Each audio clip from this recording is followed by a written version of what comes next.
And welcome to another episode of the Who Dat Jedi podcast. This is episode 213. For those of you keeping track, with me as always is the other two members of the Who Dat Jedi Council. Well, first of all, I'm Aaron. Yeah, just an Aquarius Star Wars fan. But with me are the other two members of the Who Dat Jedi Council, Dave and Fredo. Hi, guys. Hey. Hola.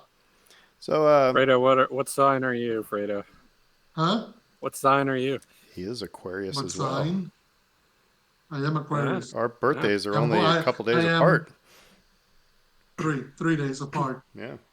So like I've had my birthday on the Iris Tuck Saturday, and Aaron has it on Mardi Gras Tuesday. So, Fat Tuesday itself. and Dave, what's yours? Leo.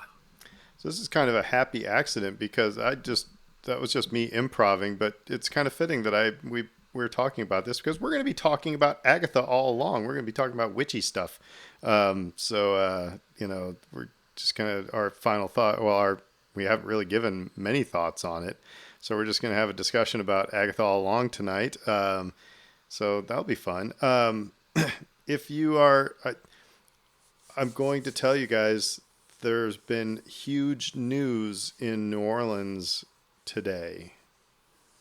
I'm not talking about on Monday when we got rid of our head coach. I'm talking about today. Willie Mays Scotch House or Fried Chicken is opening downtown on Baronne Street. Ooh. You know, they had a fire on their place in the Treme. But they have it came across my feed today. Oh, and of course, come on, the story is for subscribers. Never mind, it's on my phone. But anyway, came across my news feed today that they are opening on Baronne Street downtown. So if you've been waiting and waiting and waiting for Willie Mays Chicken, which is the most awesome thing ever, it's been a long time since I've had some Willie Mays. So, yeah. Yeah, no, it's particularly. I mean, it's funny because downtown New Orleans, you would think that you'd have 100 different restaurants, and there are some really excellent ones. It's just you're trying to hit that sweet spot during as a lunch spot that's not too expensive, not too fancy, not take an hour and a half to grab lunch. And Willie Mays probably could fit that sweet spot because it's either that or okay, go be at a place you're going to be there 2 hours and spend $150, or Taco Bell, or Now, I actually guess that's Taco Bell downtown. I don't know if they're still going to reopen their spot in the Treme. Because they used to have two spots. They used to have one up on St. Charles, and then that closed. That was a while ago. Hmm. But yeah. So Willie Mays, yum yum yum. I like me some fried Just chicken. particularly right now is when you want all the comfort foods. Right now it's like Well, gumbo season, fried catfish, that is the other potato thing. salad season. If Yeah. you are not from New Orleans and you do not know the joy that all of us are going to be partaking in probably at some point, that is the Thanksgiving po' boy. I think I've decreed that next Wednesday lunch will be that for me. So yeah, it's for those of you who are uninitiated, that is turkey. And Ham. well, no, they don't put ham on it. It's Oh, they just put turkey turkey. and it's dressing and it's gravy, and you can get it with cranberry sauce on it. Um, and just on with the regular po' boy, French roll. Oh my gosh, it is Mhm. coma on a plate. So you will definitely fall asleep after that one. So yummy. Yeah, I'm disappointed because we're doing our. We usually my office does a yearly, rather than doing a potluck since we do a Christmas potluck luncheon. We just go to we go to Parkway for Thanksgiving. And unfortunately, it's going to be on a Friday, and I'm like, why would you do it? And like, look, it's a lot harder to schedule out Wednesday with everything going on. But I'm just like, that's you want to be able to go Parkway in November and get the Thanksgiving pool boy because that line is you better order it for early in the morning if you want it. The trick is you show up, I don't know, 10 minutes before they open. No, And then you can just like you don't fall that far behind. I Like, will. Last year, I ordered and I picked it up through the drive-through. yeah, you can do that too. So I Yeah. mean, yeah, that was the best thing ever. I was because it used to make you have to stand in line. Yeah, Yeah. and you were in line for 2 hours, and I know because I did that one time. But yeah, There's also one time is like if you go at when um, if you go when AARP people eat, it's like then you Yeah. can walk in and probably sit at the bar and eat your. I've done that before as well. They can run out though too. Like, Yeah. uh, So but yeah, like that's the other hack. You go to the bar and sit down there. Um, Get an yeah, Abita Ember, and then just yeah. oh boy, There's several that's it. tricks to getting your Thanksgiving po' boy, but my go to is just show up like 10-15 minutes early, and then the line doesn't have a chance to like snake around the block. and mine's just to go through the drive-through, order it to go and pick it up, and you don't have to deal with people. I shouldn't So be sharing this, but we have so few listeners that I'm not even like worried. yeah, we're gonna Your find. secret is We will safe, find Dave. out. Yeah, we'll I find know, out. right? Um, Yeah. Next week you go and you see 500 people 15 minutes before it opens. You'll be like, darn it. I so will say like something funny about this though. Like, we had a staff retreat at work this week, so you're strongly encouraged to partake and show up and go through the motions, and you always sort of you generally my experience with these things is you get a little bit, you don't get a lot, and you have to give your day up to get a little bit. So I'm never that enthusiastic. But anyway, this year they had a trivia game where it's like, here are interesting factoids about people that you work with, and you have to guess who it is. And so they asked me they asked everyone submit some trivia about yourself. And so I said, well, I run a Star Wars podcast. I wanted to see just like would that trip people up? Do people know? Everybody got it right. Every group got it right. Everyone knew. So I either project like Star Wars geek, um, or people know about the podcast and don't listen. And I don't know if that makes me sad or happy. I think that makes me a little sad. nah, we're no badge of honor, man. Well, or maybe just think, maybe they're just going, we already get Dave Monday through Friday. We don't need to be giving Dave our weekends. We don't need We don't need any we more of don't, that guy. we don't need to give him our drive time commute. Come on now. It's gonna be weird for them and for us to be seeing it. I heard him on the car radio. I heard him in the shower. I don't need to hear him in the office. So yeah, like I said, oh, I forgot to get the trivia cards. Oh my goodness. Like I said, tonight is going to be all about Agatha All Along, but we have to do our Star Wars trivia as always. Um, and by the way, it is also Falcons Hate Week, so and Darren Rissy, oh, this is your one chance. he carry him out. He could be carried out on shoulders. At this. But I do have to say that the funny thing is, for a second time this week, Pope Francis has used the Saints hashtag, and keeps getting the little fleur de lis after it. And I just find it either they have no idea or they just think it's really damn funny. And I hope it's the latter. I just really hope that the Vatican social media people are like, yeah, what if we're gonna have if they're gonna root for an NFL team, who are they gonna root for? The Cowboys? It's like there's a team called the Saints. It's like that's their team. So, like I said, I just really like to think that it's they're like, yeah, let's use it.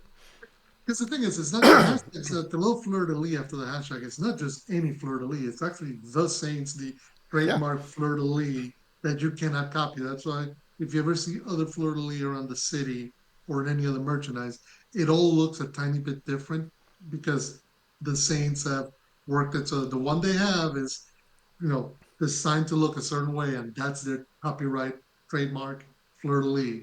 And that's the one that's in their hashtag. So it's funny that the Vatican social media well, intern or whatever just now It I doesn't touch wonder. onto that.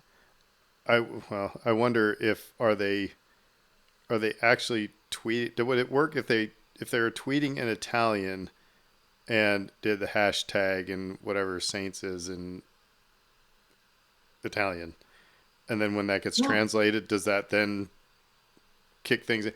I'm gonna just believe that they're like, hey, this is kind of the first time that it ever happened, and all of New Orleans went, look at that, Pope Francis is a Saints fan, and they probably went, oop, and then after that, and it's just like, yeah, this is fun. And hmm. if there's any city that needs more prayers, it's us. So bring it on. The foundlings are the future. This is the way. This is the way. This is the way. They get plenty of reaction from NFL fans and local fans. So Yeah. if nothing else, they get a reaction. So anyway, I thought that was funny. It's been gotta always look on the bright side of life, right? You gotta find some fun everywhere. All right, trivia. Let's see, Fredo, you first. Hmm. Who orders Darth Vader to release his chokehold on Admiral Mahdi? Oh, come on. Who orders Darth I, Vader to release his chokehold on Admiral Mahdi?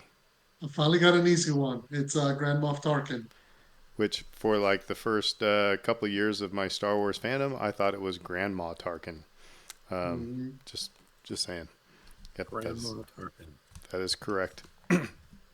Um, yeah. Okay. Da-da-da. Dave, who toss? Oh, come on. Who tosses an Imperial biker scout off his ride? Who tosses an Imperial biker scout off of his ride? I like how they're all hip by saying ride. Luke Skywalker. It is Luke Skywalker. Watch, now I'm going to get what's the name of the third Star Destroyer from the left, and the. Um, Here all it right. comes. Who's the first character willing to trust Lando again after his betrayal of Han? Oh, not too bad.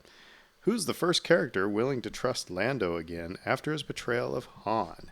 That would be C3PO. Trust him, trust him. Yep. So, all right. Well, we're warmed up for Star Wars, but I don't know. We might have we got some Star Wars news to talk about. Um, Yeah. but there's one that you're missing from here that I'm just going to throw in real quick because we've been talking about Fan Expo New Orleans, but uh, Giancarlo Esposito is coming again. So Moff Gideon will be there. That was announced a couple days ago. So if you want to get he was fun to talk to. So that would be a good one for everybody to go get an autograph. Don't step on his new sneakers. You will not like that. Well, But that's a do the right thing reference, by the way. This, it tells you how long he's been in movies and whatnot. But so yeah. and Uh, maybe he'll spill like some Star Wars news that he's not supposed to give some spoilers, like because that's kind of his thing. But anyway, I toss it to Fredo for the rest of the news. Go for it. all right, let's start with the sad news first. So on November 1st, unfortunately, we lost Greg Hildebrandt, who, for those of you who are not aware, Greg and his twin brother Tim were famous artists, and they're best known for designing movie posters and book covers. And if you've ever seen the famous Star Wars like poster where it's Luke holding up his lightsaber with Princess Leia, just below him are Narth and 3PO, they're the guys who designed that. They've also designed stuff like Clash of the Titans, Dungeons and Dragons, uh, all sorts of like rock and metal albums primarily.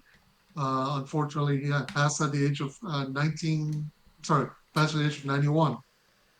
So funny from the Hollywood Reporter article, I'll just mention this that, they originally were asked to design the teaser poster for the 1977 release of A New Hope, and didn't have any access to film stills or publicity photos. Just kind of were told, okay, this is kind of what we want. So they came up with the Luke and Leia pose, Vader in the background, and then they did it without the droids in just 36 hours.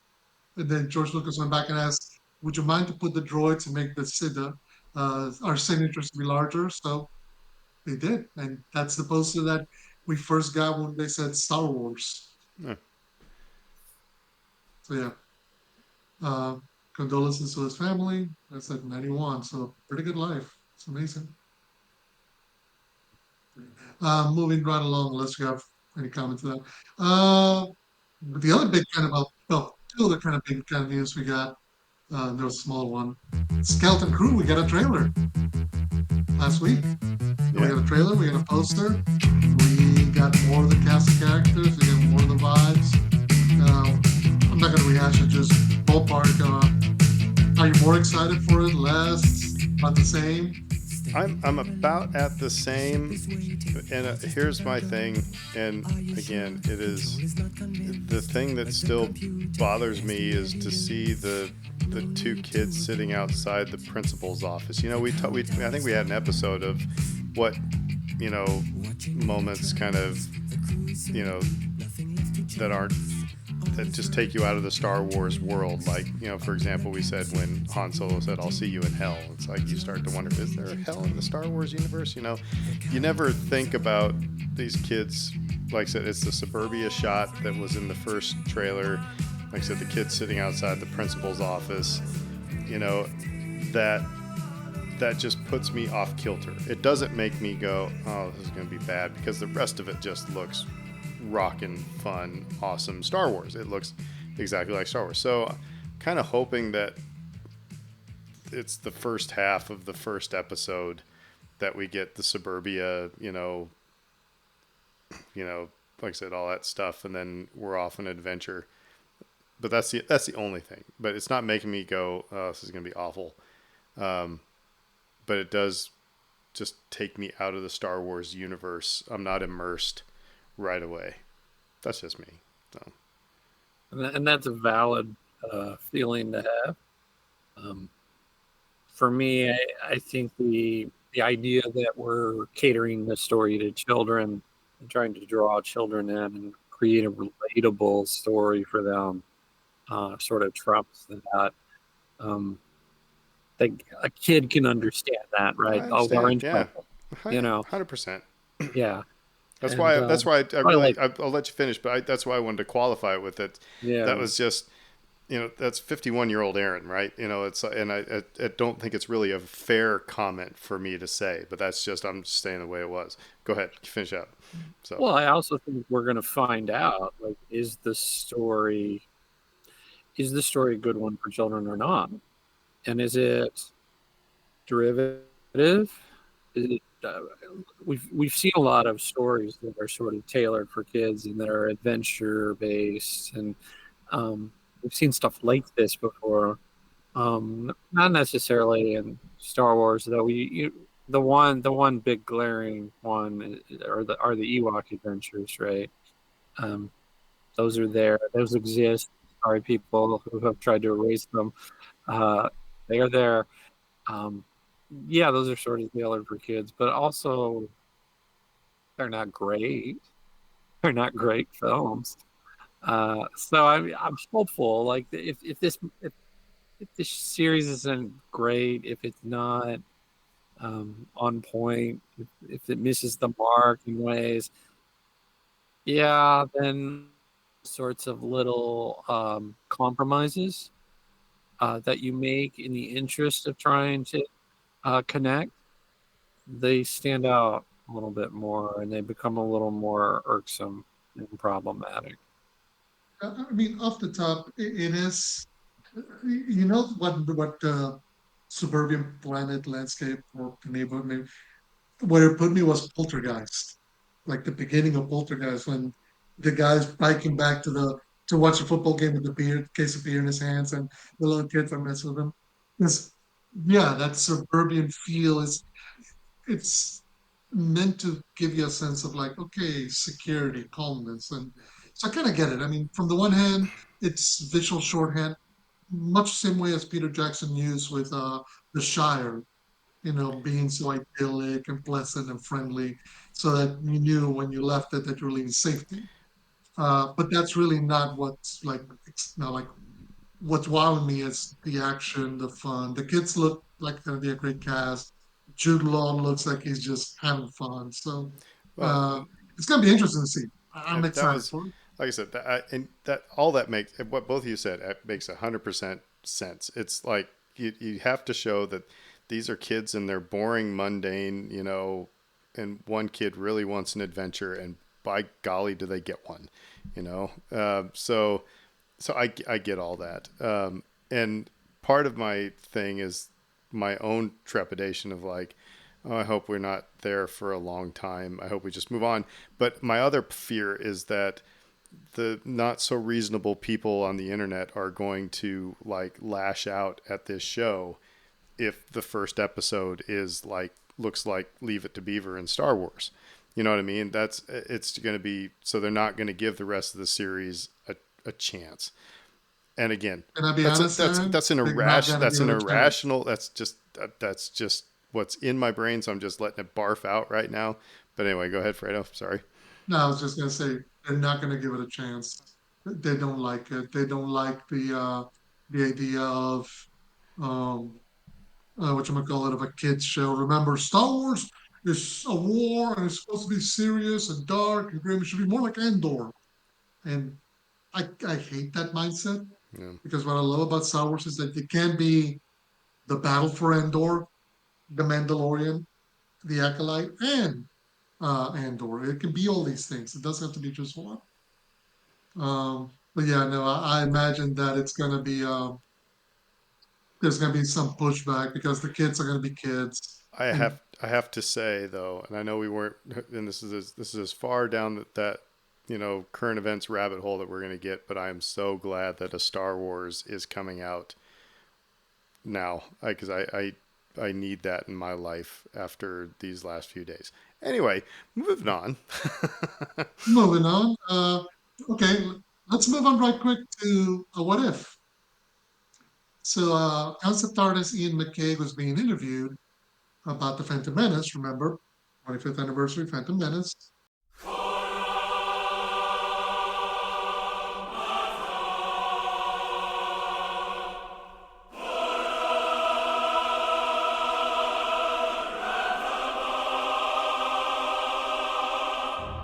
And so he kind of gave us this little tidbit.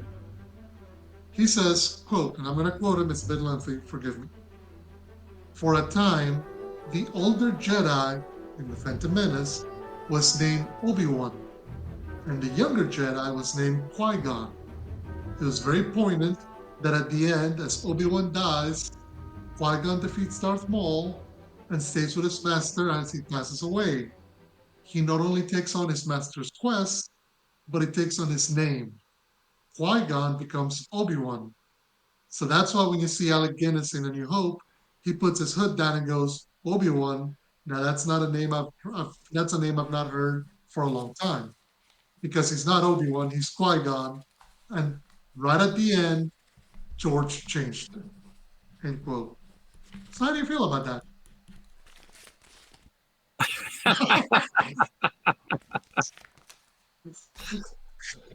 McClunky himself. Aaron held up a piece of paper to the screen that we cannot repeat without getting McClunky. McClunky. Yeah. So, but yes, Bull McClunky, essentially. It's a nice story. There's no way in God's green earth that that's actually what happened. I want to hear that story from George Lucas. I want to hear George Lucas say, "Yeah, that's exactly what." I mean, we would have seen something of that in a documentary somewhere. I don't know. I just think that's a load of crap. Sorry.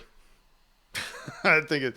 I mean, it's an interesting thing, and I think it's somebody maybe trying to, like you said, like that thing of that's a name I haven't heard in a long time.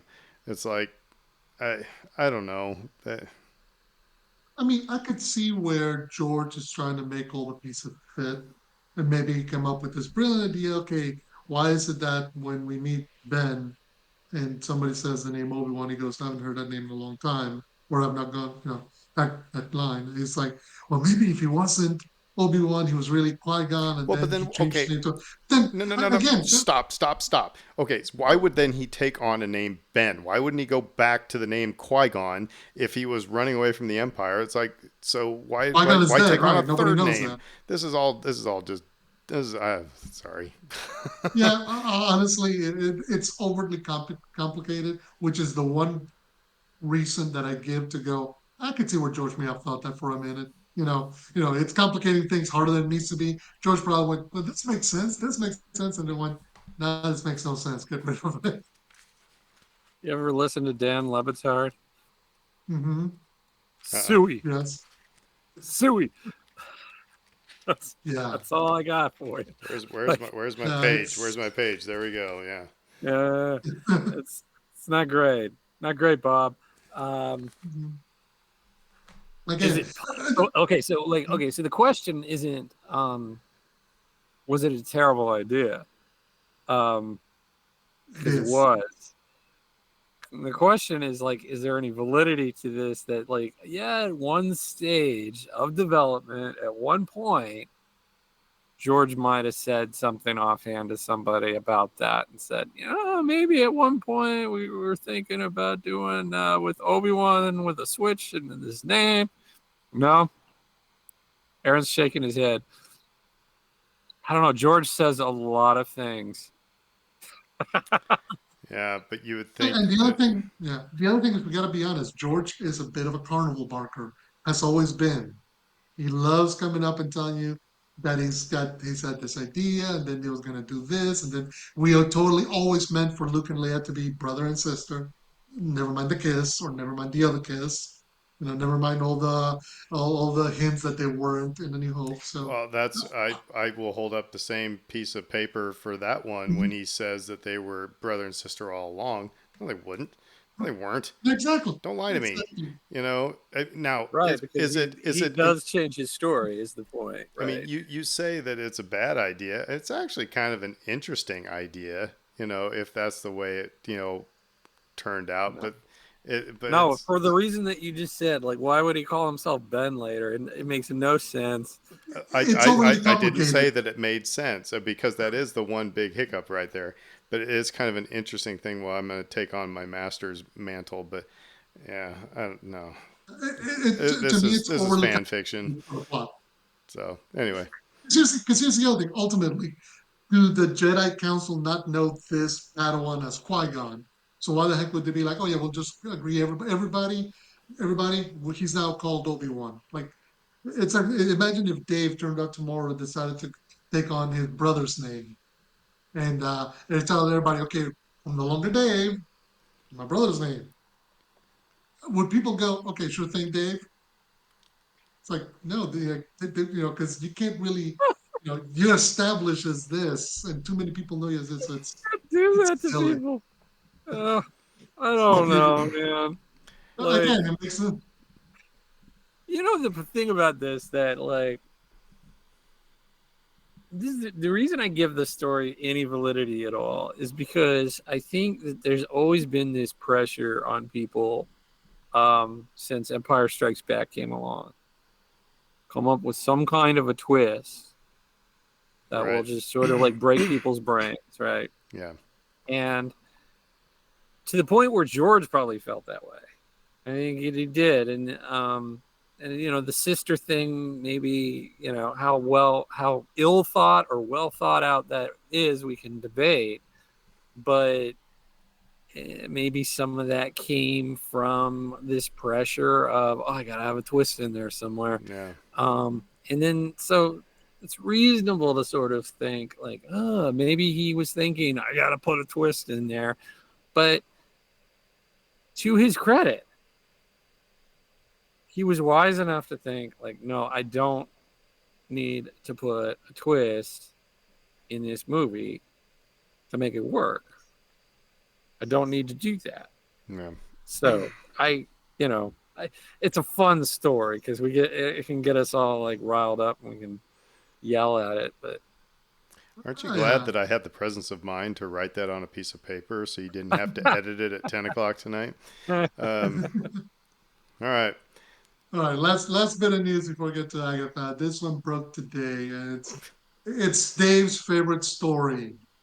Lucasfilm No, movie it's announcements. Aaron's favorite story. Aaron's favorite. Did you guys see the meme? Pirates. Did you see the meme I created that I sent to Hmm. you guys? Yeah. Yes, Yeah, go yes. ahead. Well, so deadline broke today that Simon Kingberg, who, for those of you who don't know, he was the co-creator on Star Wars Rebels, as well as has written for everything from X-Men to The Martian. He has been signed by Lucasfilm to develop a trilogy of Star Wars films. He will write and direct them. Here's where it gets interesting. The reporting deadline suggests that this could comprise episodes 10 through 12 of the Skywalker saga. You know, the saga that's now complete as of episode 9.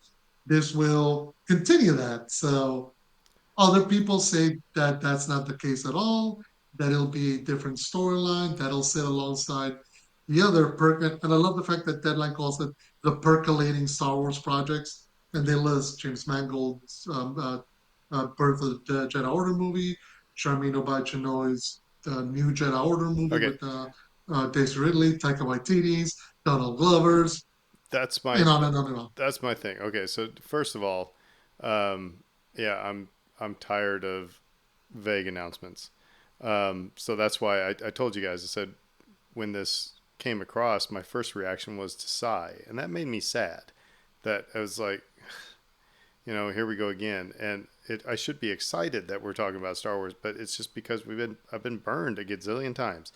Now, with is it possible that with the writer issues that they're having with the Daisy Ridley movie, is the Daisy Ridley movie now becoming the trilogy of 10, 11, 12?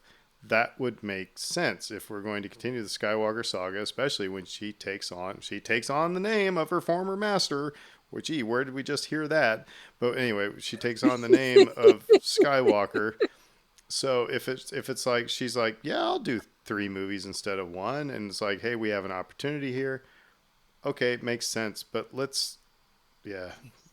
Right now, I'm just like, again, until I see something like in a trailer or behind the scenes of they're actively working on a movie, then I'm whatever.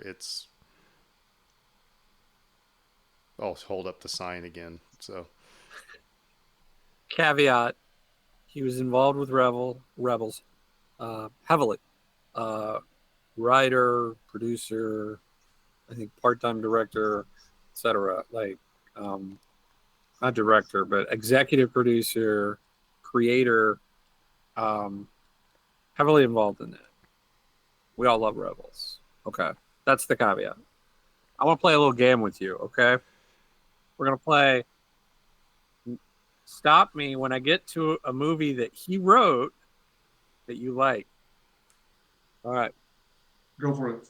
The Killer's Game, the 355. I'm sorry, is this when we get to a movie that we like or that we've heard of? Yes. Which Or, one? No, because I've All heard of right. the 355, Anyway, but heard of no, this keep next? going. Heard of keep this keep next going. one? Dark Phoenix. That sounds like a Mm. porn. That's X-Men. That's the last X-Men movie that they made that killed that X-Men franchise. Apocalypse. Mm. The Josh Trank Fantastic Four movie. And Four Stick. Ugh. Days of Future Past. That Yeah. has Yeah. moments. Has moments. Yeah. That's a good I one. I like that one, right? All right. So Yeah. that's a decade. Mm-hmm. That's a And he, decade's worth of bad writing. yeah. And that kind of indicates because what's interesting is because Simon Kinberg was famous where he really broke out because um, he was a voice actor for like video games. Where he really kind of stretched out and kind of came to prominence was the first X-Men movie, the one that Bryan Singer directed all the way back in, I believe, 2000. The one that really brought us Hugh Jackman to the world and everything. But if I remember correctly, he ended up writing it. He was going to direct it. It ended up not working out, and he ended up deferring to. He ended up with the writer's credit for Bryan Singer's movie.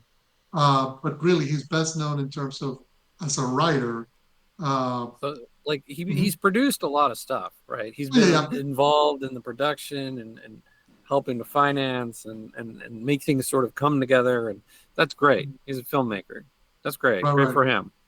Yeah, But you're and really, attached him to Star Wars as a writer, and I want to say it's been and a director. decade since he put anything good on paper.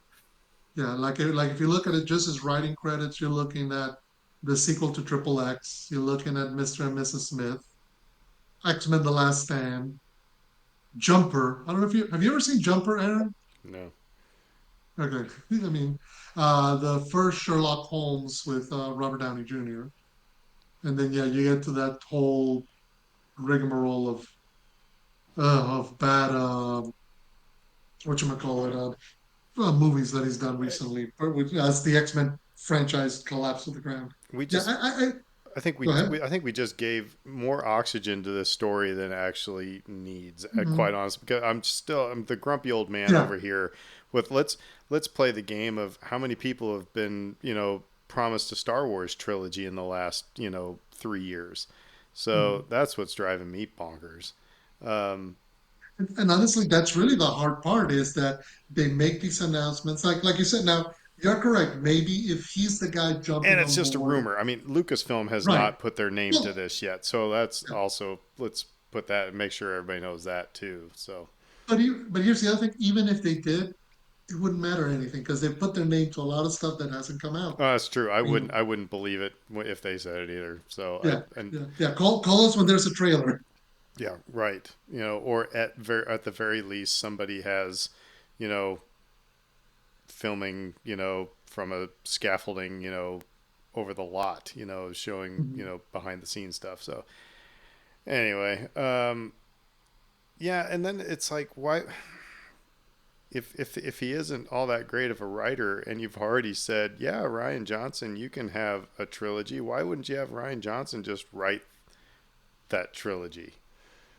Because he's a good writer, and he could probably write some really good. I don't know. Yeah, like I said, Mm. but the thing is that I don't know what were your guys' first reactions when you saw it? Am I off base? Was I the only one that went, here we go again, or were you like, oh Mm. wow, cool? I don't know. Am I totally off my rocker? No, you're not. You're not. If I'm honest, I kind of went, okay, well, I mean, again, we've been here before. And you're right, it's not even confirmed by Lucasfilm or Disney. So even that, we've been here before. You know, it would be the kind of thing that would excite me if we were seeing the pipeline of product coming out where Taika Waititi was post-production on his movie and what's her name? The Wonder Woman director. My brain went blank there for a minute. Uh, She was Patty, yeah, if she was making Rogue Squadron, yeah, if that was coming Patty out this Jenkins, yeah, Chris, Patty Jenkins, thank you. If Patty Jenkins Rogue Squadron was coming out this Christmas, and we're talking hearing about they're finishing up Mandalorian and Grogu, okay, then it just feels like okay, you got more stuff coming down the line, and this kind of fitting into that. Here we go.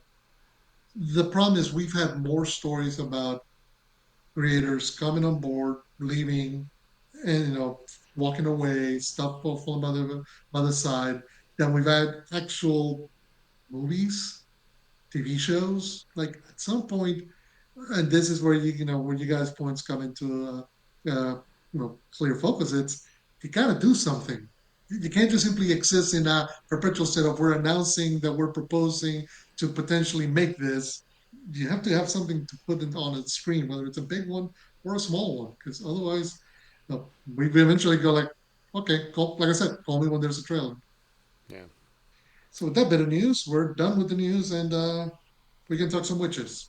Let's go into our discussion of Agatha All Along. Down, down, down the road, down the witch's road. Down, down, down the road, down the witch's road. Down, down, down the road, down the witch's road. Circle so yeah, we're not. I'm not. We're not going to do an episode by episode recap. You just need to go watch it, and if you haven't watched it, you should.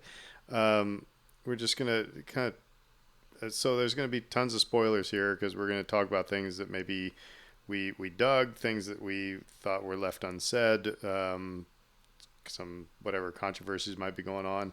Just having a discussion about it.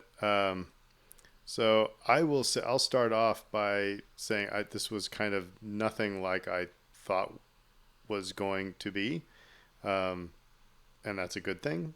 It was very Brittany and I. This was one of those shows that Brittany and I looked forward to watching every week, and it was like, and on Wednesdays, if we couldn't watch it on a Wednesday, it was we were both just staying away from social media to stay away from spoilers. We haven't had that for a while. You know, it's like, yeah, if we see this, if we don't catch it on Wednesday, we'll catch it on Friday, and if it gets spoiled a little bit, no. But this was something we were both really invested in. It was, I thought the characters were intriguing and fun.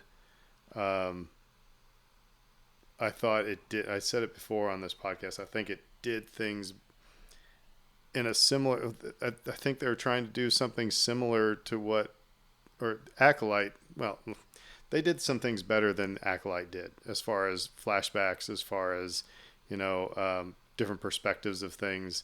I thought it was really well written. I thought it was really well put together. The allusions were just bountiful. So like I said, it was just. I know this is like not getting very specific yet, but it's just really enjoyable, really well put together show. That being said, I was a little let down by the finale, and we can talk about that a little bit later. Um, but I don't know, Dave. What are your initial just thoughts of it from 30,000 feet? At 30,000 feet, I liked it a lot. My family liked it a lot. I think if you go in with a lot of expectations about what you think it should be, then you have a lot of potential to be disappointed by it. And I think like that's where some of the critique might fall under. Um, Not the misogyny critique, which we know is out there and always will be. But like the people who are like, I just genuinely didn't like it. I think like maybe you went in expecting a different tone, a different story, different characters. Um, but I think as it was on its own terms, again, I really, really liked it. It's among my favorite series that we've gotten from Marvel. It has a distinct voice.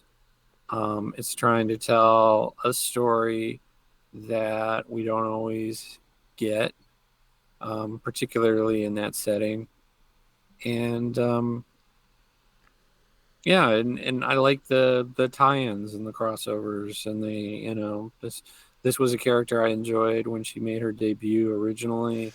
Um, I like all the characters that we got in this show to sort of flesh out this universe a little bit more, and it was just a very worthwhile watch for me. Yeah, 30,000 foot view. I enjoyed it tremendously. I think I enjoyed it even more than I thought I was going to. In some instances, I mean, this is down to the cast. They got when Marvel does its job really well, you fall in love with the characters and it feels that the casting that they do is seamless. By which I mean you got the right performer, the right actor or actress for the role, and it fits to a T. So having a Catherine Hahn as Agatha, well, we've already met her, but this just kind of just lets her go wild and she's just loving life. The rest of the cast, from Patti LuPone to Aubrey Plaza and everybody in between, was just tremendous. You enjoyed spending time getting to know them and seeing them go through their travails and journeys. And I find that particularly in episodic story, I mean, it's big in movies, but particularly in series like this, if you don't enjoy your time with the characters, the story then doesn't really come together, and you're not gonna appreciate or enjoy it as much because then it feels like a slog. you gotta be rooting for the characters, even if you don't necessarily like them as people, or you still, you can have, you can be with a character you find dastardly or evil or nefarious, whatever, but you gotta enjoy being in their presence for that hour, and they nailed that. So I enjoyed it tremendously. You know, I mentioned the way it was put together. Like I said, I just kept going back to the acolyte and our criticisms of the way that felt herky jerky from episode to episode. Not quite clear as to what the purpose of the story was and everything like that. And the way that they did flashbacks, Agatha All Along nailed it, because it's like in the first episode, it was pretty much all right. Here's what it's going to be. We know we're going to be on the witch's road, and at the end of it, we have to go through some trials, and at the end of it, we're going to, get. I mean, let's not be, let's cut to the chase. I mean, it was Wizard of Oz. I mean, and And and and, they and even leaned into that. they did. They lean, but and in a fun way as well. But at least in the first episode, it's like, all right, kids, here's what we're going to be doing. With some mysteries in there. And we found out things along the way, and when we needed the flashback of, okay, about Billy, William, and how it went to go back to his bar mitzvah and stuff like that. It was purposeful, and it helped, make the story clearer, and then and like I said, then the last episode is being all flashback. I thought, well, for about 99% of it flashback, I thought was very interesting.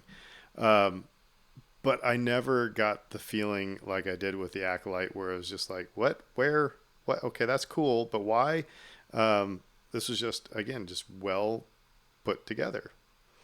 I don't know. Did you guys feel that way? Did you find yourself, doing any comparing and contrasting?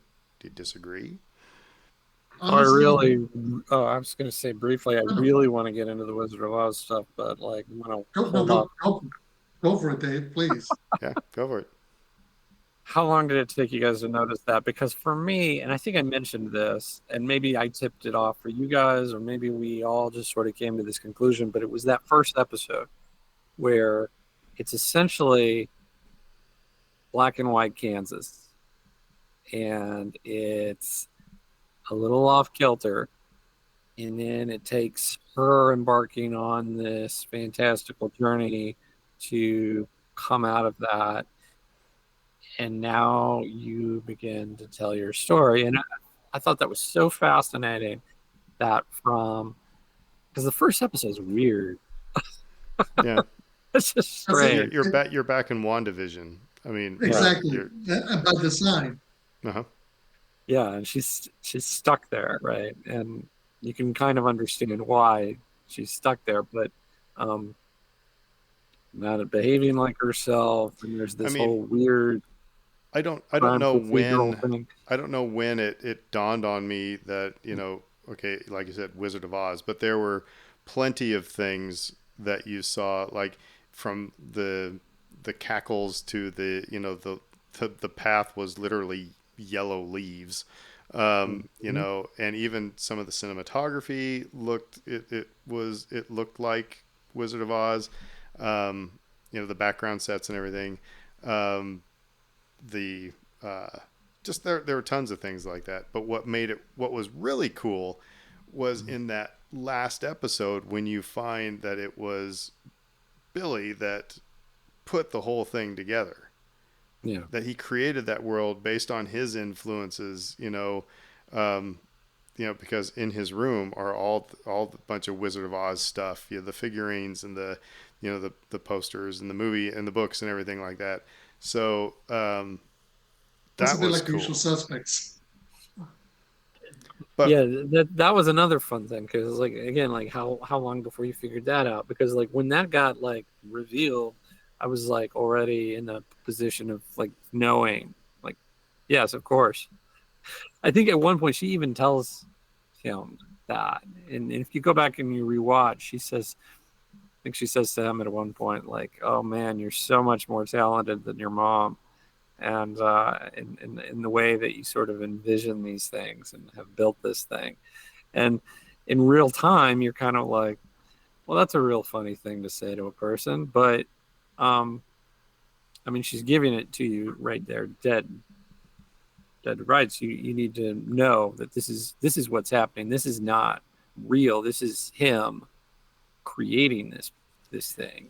Um, but yeah, there's so many references to the Wizard of Oz. The little figurines you mentioned, the closing credits, all the singing, the Green Witch references, um, the road. You mentioned how the road is like covered in yellow at one point, but Yeah. like the road, we have to go on the road, Right. not the yellow brick road, but still. And you're going to get a big prize at the end. That's Well, that's the thing, is the story itself is like you begin to learn, like it's not just lip service. well, no, It's and like this is the story. This is yeah, the story they're telling. Like there's a group of misfits that come together, and they're each in need of something. And this group has to go along this path, and eventually they have a Popeyes situation, which is, anybody who's been to Popeyes knows that when you go to Popeyes and you put in your order, you may not get what you ordered, and so you will get what you need, but not necessarily what you wanted.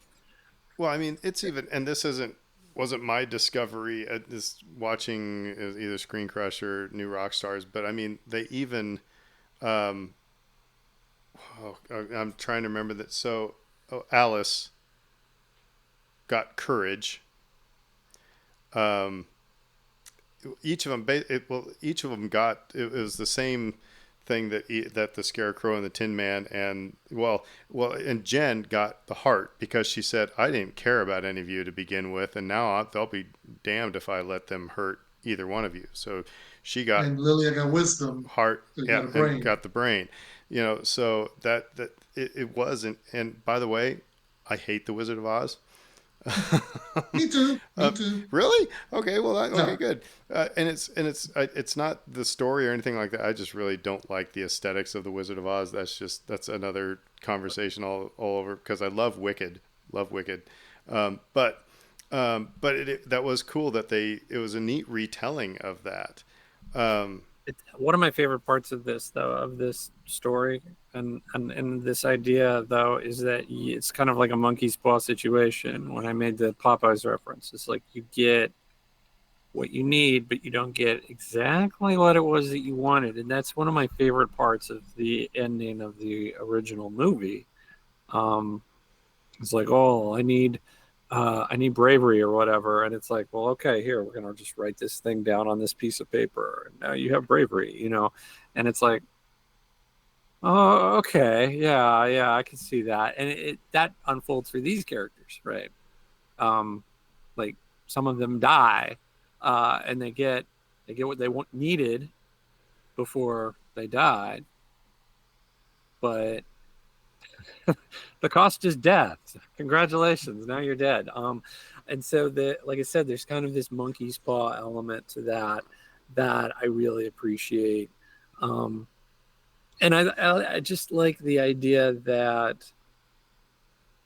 the I think the story is a good one in the first place, and it's not been retold endlessly. You get it. We've gotten it as the Wizard of Oz, like the Wiz, etc. There have been retellings of this story, but you don't see it a lot in pop culture, really.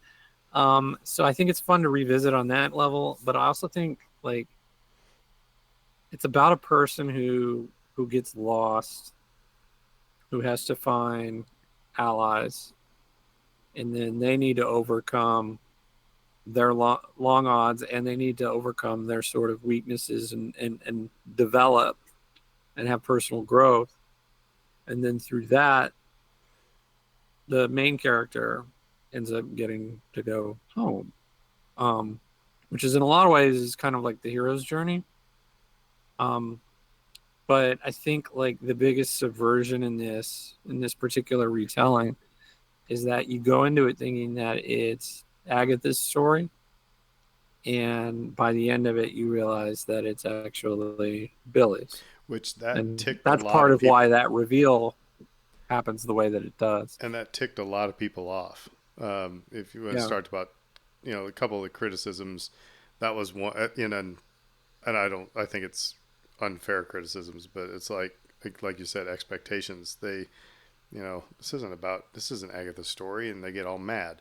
The other part was the Witch's Road song, that it was all a con. It was all made up. It wasn't like, and Brittany and I were talking about this before came to record, and she's like, that's it. It's like people think that these things exist. Somebody had to write down, like, well, whatever prayer you might say in church. Somebody wrote that down at some point. It hasn't been like, around since the beginning of time. And so the fact that the song was a con was interesting and kind of cool. Well, just was started out being just a fun song between her and her son, and then became like I said, the basis Mechanism of a for her to con. take power. But Yeah. people have been criticizing and upset that it was treated that way, and it's just like, ugh, come on.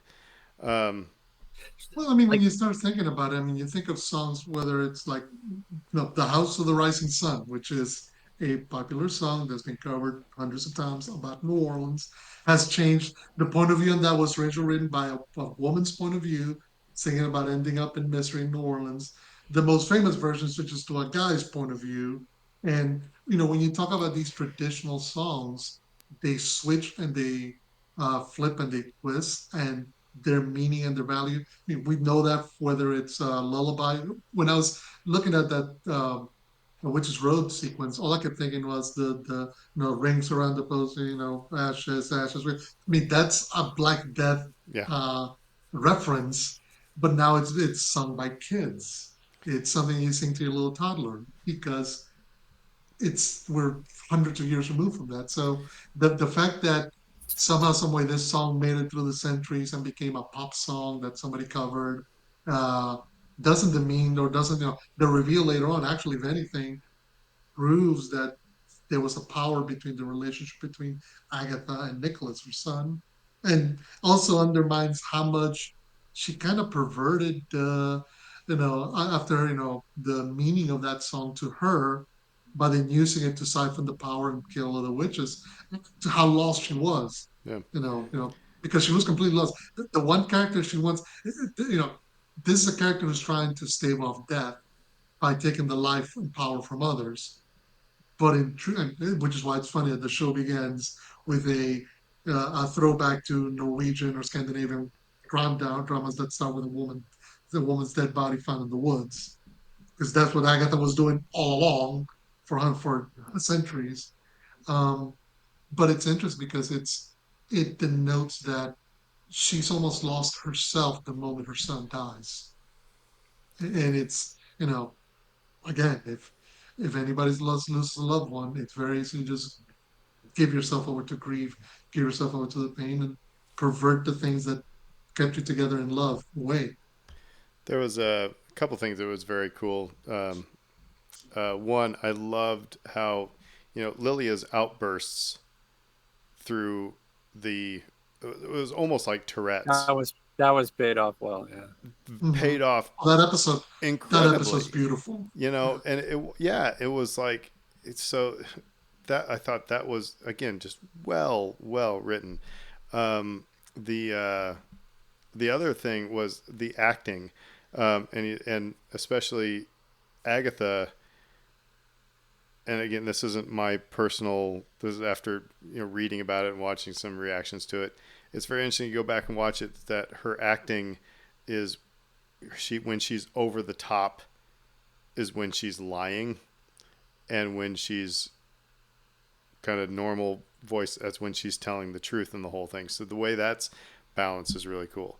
Now, I want to You know run what that this. is? Before What? you move, you know what that is in part? It's because she's been a con artist for so long.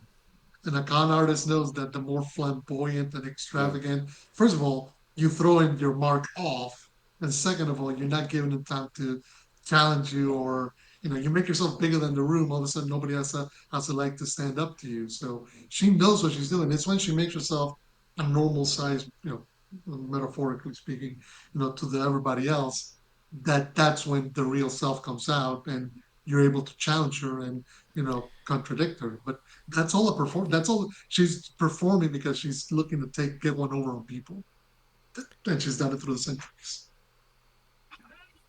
So she is, I think she's just marvelous. The Catherine Hahn just did an amazing job here, and uh, so much fun to watch. And I think like this is one of those shows that benefits with rewatching, because then you get, if you once you know the twist, once you know where this It's is like all watching headed, The you go Sixth back. Sense a second time. Yeah.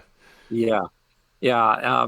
And one of my sort of like little favorite points in that, is that like when Billy first comes to her and says like, I want to go, I want to go to the road, and she's like, no, you don't. She knows what it is. It's not real. Yeah. And she uses that story to kill people and take their power. And this is your hint that she cares about him in as much as she can, and that she doesn't want to kill him. Um, and that's kind of remarkable when you think about it, because does she at that point know who he is? I think she might have an inkling, um, but she sort of has an affinity there, and it's fascinating when you realize that it's like this person who she has a very adversarial relationship with, that person's kid, and yet she's sort of like taken him under her wing. Um, this idea that she's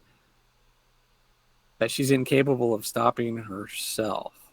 That's the whole point of the flashback, right? Is to see that like she's doing this grift for literal centuries, which explains why things unfolded the way they did with Alice. She couldn't stop herself, but then makes it that much more powerful when she does catch herself with Billy, and she stops. And it's just like those sorts of details that are just sort of interwoven throughout the whole thing, um, are really, really cool. So I made a comment. I said, the finale was, I had issues. And by the way, I liked the episode as an episode. As a finale, it bothered me because, as I've talked about before, I felt the show ended with too many unanswered things. Like I said, I think A New Hope is one of the best, where I've said it before, it's wrapped up in a neat little bow, except for Darth Vader flying off. That's really the only thing that says, so if you want to keep the story going, you can keep the going because the villain got away.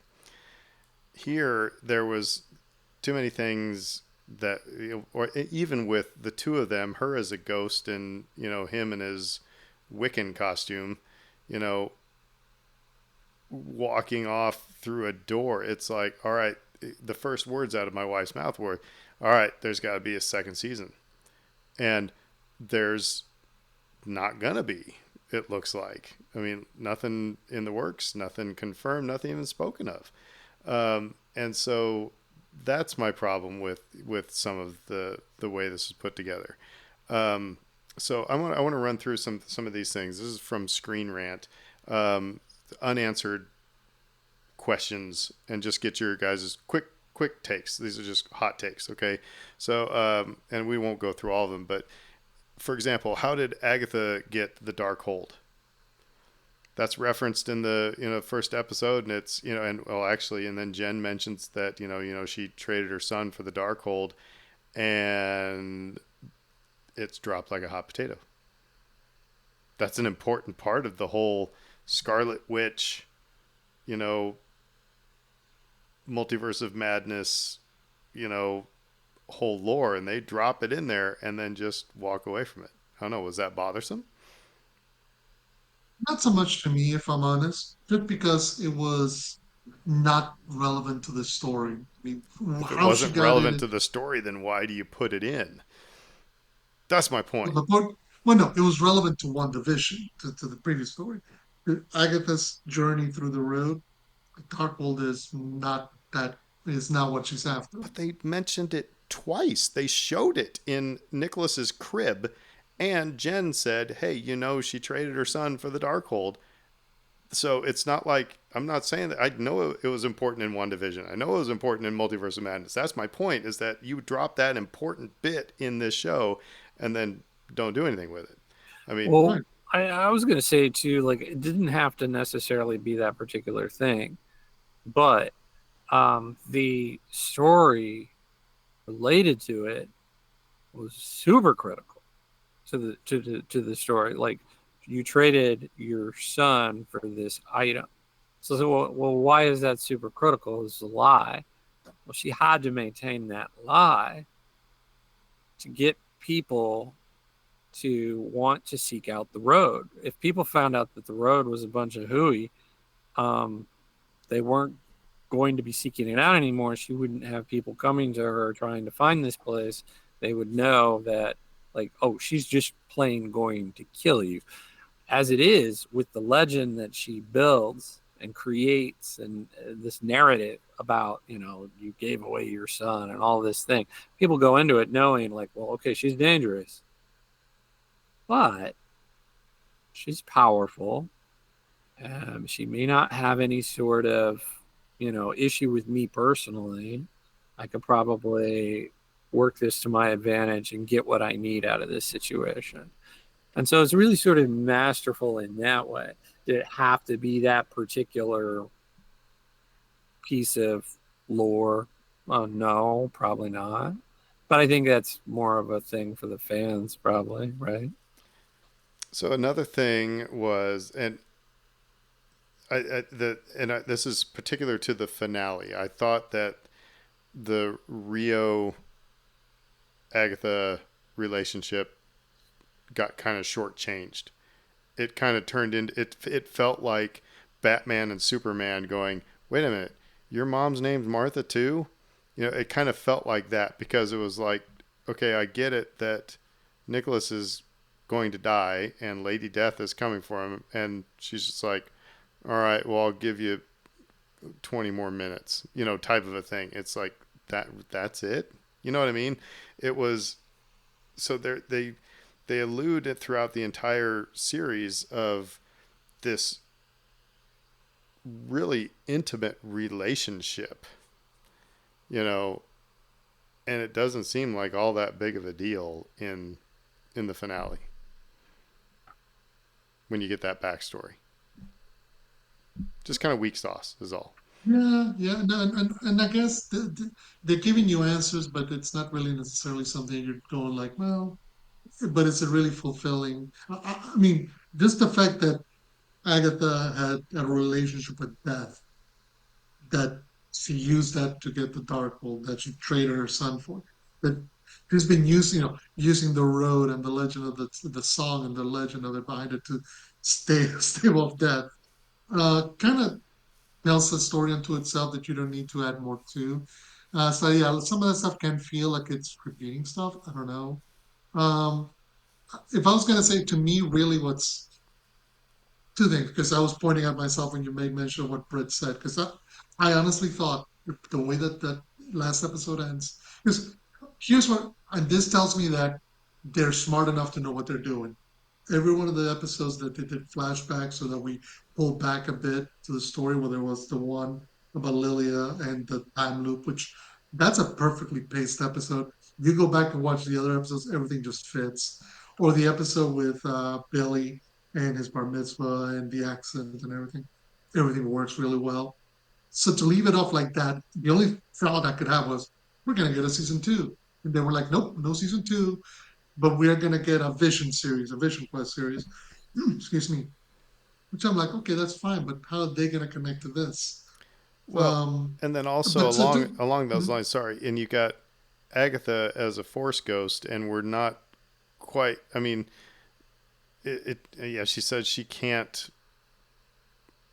She can't. What she can't basically show Nicholas what. I don't know. I guess that's the whole thing is that it's confusing as to why are you a ghost and why are you stuck. Um, I felt like there needed to be one more episode to mhm. answer some of that as well. And again, they're walking off on a journey. I don't know, like Gandalf and Frodo, but we don't know what's going on. So yeah. I guess that part of it is kind of fair because like you really don't have a firm grasp on why things are the way they are at that in- where they leave it um, with her as a ghost um, I mean, and I can. also like him having beef with her in the way that he did. I don't know how authentic that felt. So um like at the point where he's like, I'm gonna cast you aside, he was doing his spell Yeah, thing, I'm gonna cast you away and all this. It's like, why are you so mad, dude? Um yeah. so there are little moments like that where you're kind of like, yeah, did they 100% nail it? I don't know, maybe not, but Well, another um another thing but is, like to your point though, like they do another series, there's a lot of ground they can still cover and they still explain a lot. well, they've um got to because I You mean, know, if Tommy is going to be part of the Young Avengers as well, what we're assuming here, and we see the apparently the kid who's going to become the vessel for Tommy is getting drowned in a pool. It's like, all right, so how's all that gonna, play out? It's so. I guess my whole thing is if there was no plan for a second season, leave one like if they would have ended with just Agatha and Billy walking off, like I said, like Gandalf and Frodo, I think I would have been okay. Because it seems like, yeah, but I don't know. It was they left too many things open. So, and the other thing is and like, that's why, yeah, go because ahead. No, go ahead. Go ahead. You're no, on. because yeah, that whole Tommy angle, I was like, okay, we're gonna get Tommy, right? We're gonna see. That's such a big moment, or that's such a big thing to, you know, show how it's happening, and even the back and forth that Billy's having with Agatha about, am I drowning this kid? Am I killing this kid in order to bring my brother back? It hints at a lot. So it's surprising that they're leaving a lot of stuff dangling and not resolving it.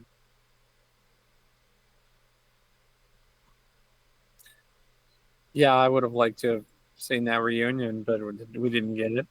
um so that's saved for another series, another day. Yeah. uh, other minor points I wanted to briefly mention. Hit it. Evan Peters' cameo was hilarious. Oh, Um, Deep Throat. Yeah, yeah, yeah. it was amazing. He did a great job as usual. And the road, the song itself, You know, such an earworm. it is very good. And I was telling Britt, it's really really difficult to sing. The intervals that are used in it, the shifting of chords, it's really well written. Really, and yes, it is an earworm. It is really cool. By Sorry the to way, have you step all on you, heard of Dave. have you all heard the pop version of it? Because there is a pop version of the Witch's Road, which came out at the same time. It's Hmm. actually quite cute, quite good. They had a Japanese breakfast singing it, which is really great pop singer. But yeah, it's one of those things that it's simple. Again, it's simple. It's easy. You can see where it's a child who created this, but the fact that even that has so many connotations because it's connections to Agatha, her relationship with Billy, it has relation, relates to Alice, her relationship with her mom. So Well, and There's all these interconnected about the relation, the idea of witches and togetherness of being in a coven. I mean, what's the biggest insult that they keep hurling at Agatha? It's a covenless witch. well, but the thing It's is, on her own. and the thing that's really cool is like what in like the second episode or whatever, they're Jen and Agatha are arguing over the lyrics. And then in Mm-hmm. the final episode, you find out that Agatha's the one that wrote it. So yes, it is probably Coven 2 and not Coven True, because her coven was her and Nicholas, but anyway, Mm-hmm. I thought that was again, just really well done. Sorry, Dave, you had more things on No, that your, was it. Those were the two that I wanted to make sure we talked about briefly. so, Um, yeah, it's just really well done series. Mm-hmm. There's just so much to it that like I the fact that you two both loved it and hate the Wizard of Oz. I mean, like there you go, right? It's a worthy retelling, then, because if it rescued Wizard of Oz for you two, then for no, me, no, it then didn't it's rescue worth. Wizard of Oz. My problem, like I said, my problem with Wizard of Oz, like I said, is all aesthetics. Um, uh, The anyway, Yeah. story is so fun. so, It's very like I love that this idea of a group of misfits who are very much flawed individuals coming together, finding strength in each other, and finding a way to find love in each other and success, ultimate success too. Like that's like my favorite kind of story right there. Like that just like that's the summation. the Wizard of And Oz is like Lord of the Rings. Actually, the funny thing is, the Wizard of Oz predates the Lord of the Rings by about 50 years, but we won't get into that. I will say just, I mean, what I like the most about the show is that we could spend more time talking. We haven't really gotten into Jen and her journey and how she took her power back from Agatha. We didn't get into poor Mrs. Hart, and she was just trying. She was just glad she got invited to one more party before she got to go. The episodes, the challenges that the Witches Road gave them was, I mean, some of them were gruesome, some of them were silly, but they were all about revealing stuff about each one of these characters. Alice and just her own journey. Again, each one of these characters felt fully realized, like they're there for their own reasons, as they're helping Agatha on her quest. And yeah, it's like the best Marvel stuff.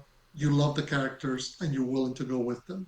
Yeah. Whether that was, much the same way as you do with Guardians of the Galaxy, much the same way you do with the Avengers. When Marvel is hitting its strides, you love the characters, you love this performances, and you just want to go with them on their journey. Well, let us know what you thought of Agatha All Along. If you haven't watched it, go watch it. They're fun episodes. They're not too long, so easily to get through it in a week if you wanted to.